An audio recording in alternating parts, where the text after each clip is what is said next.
$1,000. Repeated lawyer Tolman. And here is the money. His voice was formal and distant. Young Jillian laughed as he touched the small package of money. It's such an awkward amount, he said to the lawyer. With $10,000, you can really have fun. Even $50 are less of a problem. You heard your uncle's will, continued lawyer Tolman. Did you listen carefully? Remember that you must tell us exactly how you spend the $1,000 as soon as you spend it. It is best that you write a list for us. These were Mr. Julian's last wishes. Of course I will, said the young man politely. Perhaps I'll need a secretary to help me write the list. Jillian put the small package of money into his coat pocket and went to his club.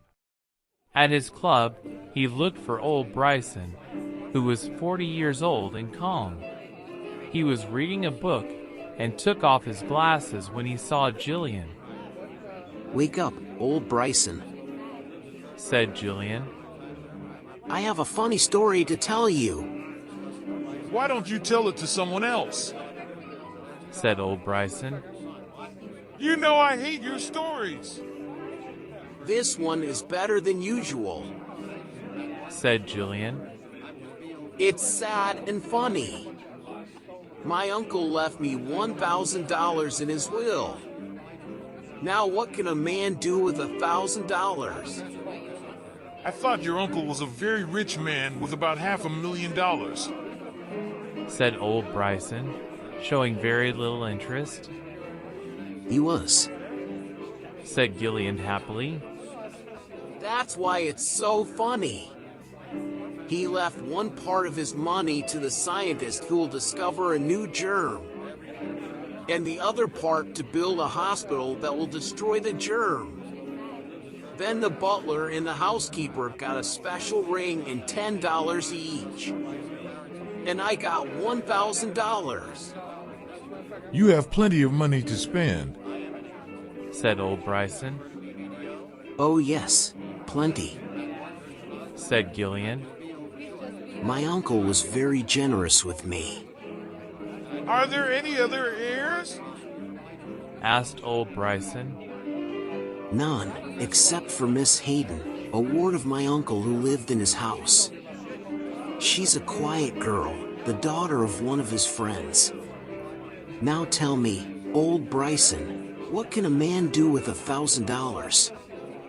Old Bryson cleaned his glasses and smiled. Jillian knew that when old Bryson smiled, he was going to be very offensive. $1,000 can be a lot of money or very little money, he said. A man can buy a home with it and be very happy. You can buy milk for 100 babies for 3 months and save their lives. It can give an ambitious boy an education.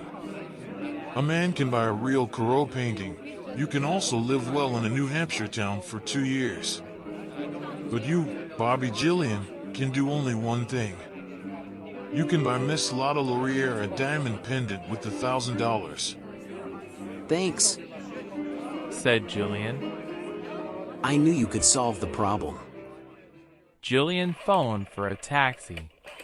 He said to the driver, Please take me to the Columbine Theater. Miss Lotta Laurier was getting ready for her performance. When she saw Jillian, she said, What is it, Bobby? I have a performance in 2 minutes. This won't take 2 minutes. Would you like a little pendant? I can spend $1,000 on it. Oh, all right, said Miss Laurier. Where is my hat? Bobby, did you see the necklace Dilla Stacy was wearing the other night? It costs $2,200 at Tiffany's, but all right. Miss Laurier, you're on stage in a minute, cried the manager of the theater. Julian returned to his taxi. What can a man do with $1,000? He asked the driver. Open a saloon. Said the driver immediately. I know a perfect place for a saloon, where I could make lots of money and... Please drive until I tell you to stop, said Jillian. They drove down Broadway, and Jillian saw a blind man on the sidewalk. He was sitting on a chair and selling pencils. Jillian got out of the taxi and stood in front of him. Excuse me, he said. but what can you do with $1,000? You just got out of the taxi, didn't you? Asked the blind man. Yes, I did, said Julian. I think you're a gentleman if you ride a taxi during the day. Take a look at this, please. He took a small book from his coat pocket and gave it to Jillian. Jillian opened it and saw that it was a bank deposit book. It showed a sum of $1,785. Jillian returned the bank deposit book and got into the cab. I forgot something, he said. Drive to the law offices of Tolman and Sharp. Lawyer Tolman looked at him severely through his glasses.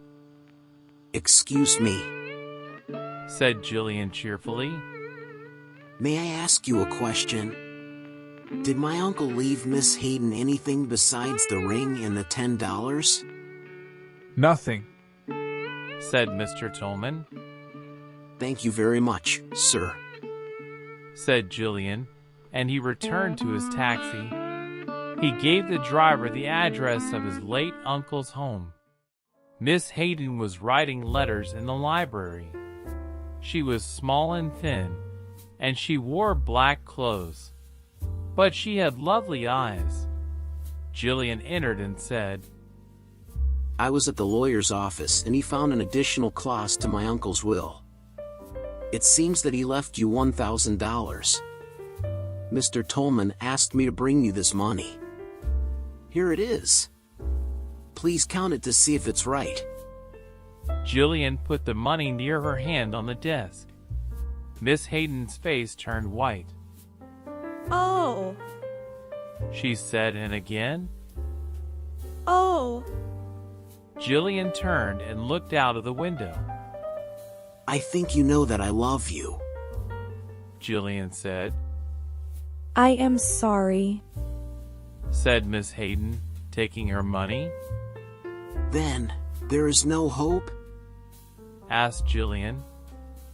I am sorry, she said again. May I write a note? Asked Jillian with a smile. He sat down at the big library table. She gave him some paper and a pen. Jillian wrote, Paid by Robert Jillian. $1,000 to the best and dearest woman in the world. For all the happiness she brings to people. Jillian put his note into an envelope and went away.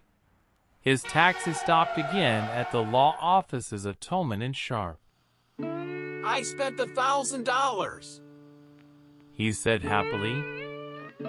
and I am here to tell you exactly how I spent them. He threw the white envelope on the lawyer's table.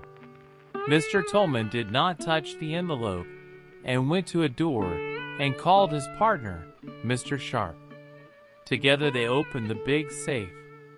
They took out a large envelope and slowly opened it. Mr. Jillian, Mr. Tolman said formally. there is a codicil to your uncle's will. He gave it to us privately. It can be opened only after you spend $1,000. This is what it says. Dear Robert, spend the $1,000 wisely and carefully, and you will receive $50,000 in bonds. Spend the money carelessly and foolishly, as you did in the past, and the $50,000 in bonds will go to Miriam Hayden, my ward. Your uncle, Septimus Jillian. Now, Mr. Sharp and I will examine your note and then decide. Mr. Tolman put out his hand to take the note, but Jillian was quicker.